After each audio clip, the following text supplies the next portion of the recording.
we could defend ourselves. It's just that we choose not to do so. That terrible truth was given to me in a recent interview that I did for Epoch Times. And it was with Jim Molan, who's a senator and who was a general. He held a very distinguished number of commands. He served in Iraq and Timor. He was our defense attaché in Jakarta. He speaks Indonesian. And above all, if anyone understands the Americans, and if anyone is appreciated by the American defense establishment, it's Jim Molan. He was made the chief of operations in the Iraq intervention, and he was in charge of 170,000 troops, most of them American. And he's recently come out with some scathing comments in relation to our situation concerning defence. He does point out that the present government has done more in terms of commitment to defence than many previous governments. The fact is, we are virtually defenceless without the Americans. In fact, we have a one-shot defence force. That's his words.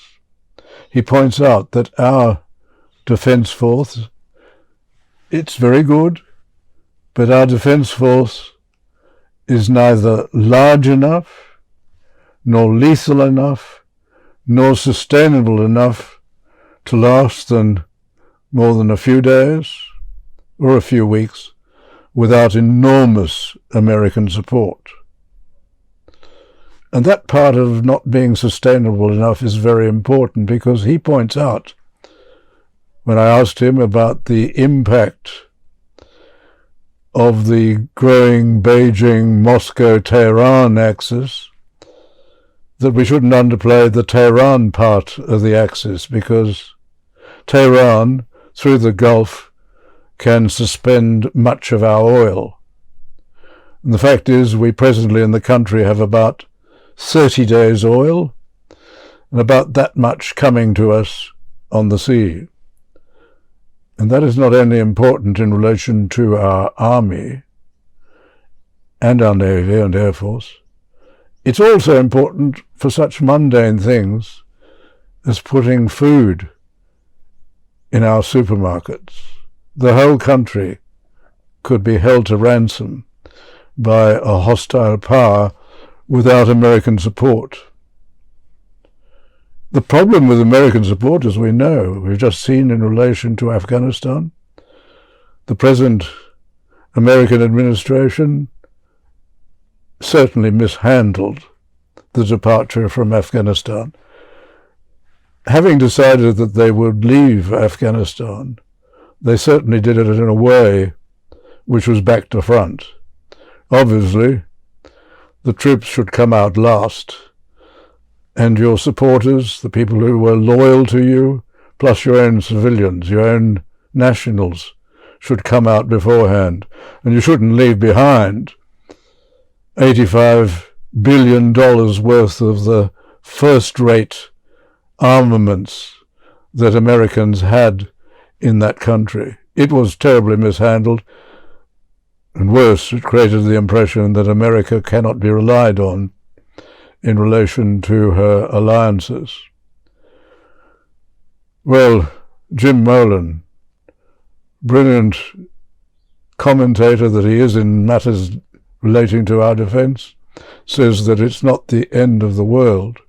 But he does point out that in relation to America, we should not be so foolish as to think that America is so dominant and the Chinese communists not so important. In fact, he says, don't underplay the forces that the Chinese communists have.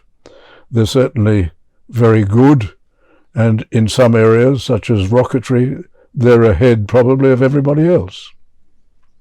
He also points out that since the end of the Cold War, he thinks that American capability in matters relating to defense has declined by 30 to 50%. And of course, in the same period, the Chinese Communists have increased.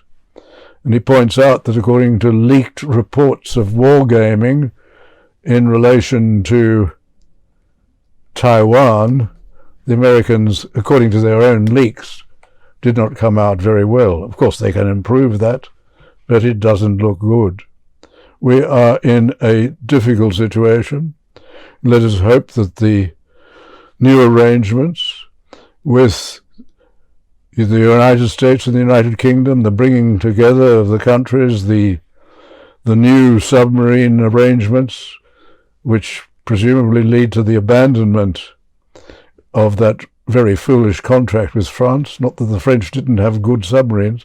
The idea of turning nuclear submarines into conventional submarines and having them delivered many decades hence seemed to be a ridiculous solution to our defense problems. The fact is that we could be like Israel. Israel can defend herself. She's made herself resilient and strong enough to do that. We could do the same, but as he says, we could defend ourselves. It's just that we choose not to do that. For 75 years now, we've believed that the solution to our defense problems is to spend no more than 2% of GDP on defense and to rely on the Americans. That is not a sensible defense policy. We have to be strong enough, resilient enough, and determined enough to defend ourselves. Remember his warning. We could defend ourselves, it's just that we choose not to do so. A serious failing on the part of our politicians on both sides, hopefully being corrected now, and a failing of the whole country.